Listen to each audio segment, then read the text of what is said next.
आपने बिल्कुल ठीक कहा। ये पहले मंत्री नहीं है जिनको सजा हुई है। इससे पहले श्रीमती जागीर कौर जी और अब श्री तोता सिंह जी को करप्शन के मुद्दे पे जब सजा हुई है, तो मैं समझता हूँ इसकी मॉरल रिस्पॉन्सिबिलिटी अकाली बीजेपी सरकार को लेनी बनती है। और आज मैं समझता हूँ कि बादल साहब would do a great justice to politics. राजनीति को एक बड़ा उससे hunगारा मिलेगा अगर वो इसके लिए नैतिकता के आधार पर इसकी जिम्मेवारी लें। और इस किस्म का जो करप्शन का आज दंदनाता हुआ माहौल इनके सरकार में, इनका जो पुराने इनका इतिहास है, just skeletons falling out of the cupboard, उसको लोगों के सामने स्पष्ट हो। और मैं समझता हूँ कि ये जैसे इंग्लिश में कहावत है, another one bytes the dust. बाकी बहुत सारे इनके कुलीग्स जो आज राजनीति में आज ऊंचे दर्जे पे पहुँचे हुए हैं, उनके ऊपर निरंतर भ्रष्टाचार के केसेस और इल्ज़ाम जो लग रहे हैं, मैं नहीं समझता कि वो इस किस्म का कोई राजनीति में इस किस्म का दुसाहस कर पाएंगे कि वो इस पद पे बने रहने की बात भी सोचें। और इस किस्म का वो उनका मन का इरादा है, तो मैं कहूँगा कि बादल साहब को फौरी तौर से उनसे इस्तीफ़ा ले लेना चाहिए और उनको बर्खास्त करना चाहिए। एक के बाद एक अदालत में जो प्रूव हो रहे हैं, तो ये सही एक चेहरा इस अकाली बीजेपी सरकार का लोगों के सामने आ रहा है।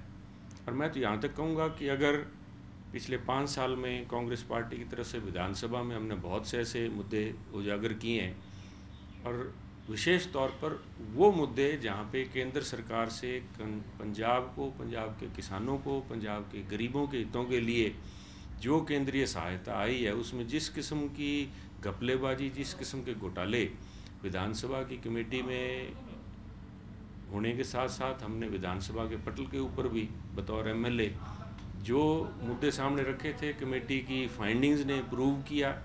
ना सिर्फ इनके अधिकारियों को बल्कि राजनीतिक स्तर पर बैठे इनके राजनेताओं के ऊपर इल्ज़ाम लगे, प्रूव हुए। उसके बावजूद आज जो लोग सत्ता का सुख भोग रहे हैं, मैं समझता हूँ बादल साहब का ये नैतिक फ़र्ज़ बनता है कि उनके ऊपर सख्त से सख्त कार्रवाई हो, उन लोगों से इस्तीफ़े लिए जाएं।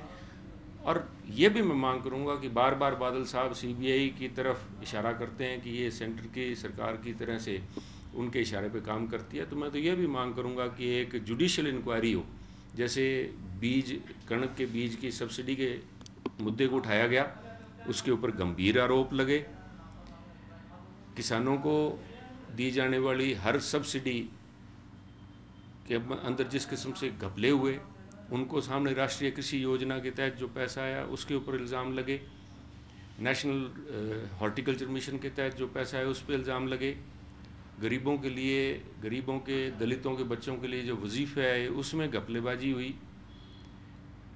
गरीब परिवारों के लिए जो आटा दिया गया, जो राशन कार्ड होल्डर्स के लिए कणक सस्ती दी गई, उसको 6 रुपये की कणक को 12 रुपये में आटे के रूप में तब्दील करके दिया गया। और ये जो बीच का डिफरेंस है, उसमें जिस किस्म के इल्ज़ाम लगते रहे, मैं समझता हूँ कि बादल साहब का अब ये नैतिक फ़र्ज़ बनता है कि कम से कम एक जुडिशल इंक्वायरी एक सिटिंग हाई कोर्ट जज के पास रखें, ताकि पंजाब के लोगों का भरोसा राजनीति के ऊपर फिर से बन सके।